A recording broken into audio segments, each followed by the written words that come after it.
Makocha matiganite ligi-ini ya mubira ya Kenya Premier League no mathiete na mbere gutetia ikiro cia iharo cia mubira guku bururi-ini.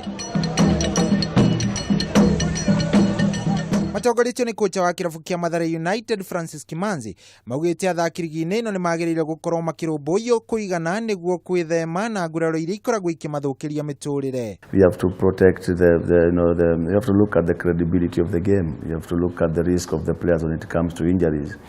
Players in the top league, they are very explosive.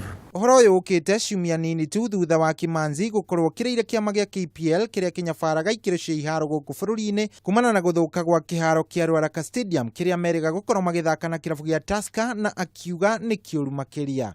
It is crazy that we can play football on that pitch unless somebody who came to approve that pitch came at night. Nakio kiama gia KPL ruhonge rwa iharo ruria rutongoragio ni Jack Oganda rugetetera na kuga ati kiharo kiu ni gikinyaniru na giakorirwo gikihetukio ni kamiti iria ina uigiririki wa kunyabara iharo guku bururi-ini. Tusker Ruaraka grounds was also temporarily banned, and Tusker tried to address a few issues, and at that point when the field was being inspected, it was during the rainy season, so it had a lot of pools of water and not very playable for the league. Makirima iharo ithano ni ciakoretwo ikigirio gukorwo igithakirwo ngucanio cia ligi ino ya KPL mwaka muthiru thutha wa komiti ino kwendekithia ithondekwo makiria niguo gucoka kuhetukio. However, we still feel that the stadium safety and security needs to do a second inspection to that pitch and in order to give it a clean bill of health. Ngirifuatira metha ya mathako ya Kameme TV, Geto Shohi wa The Faith.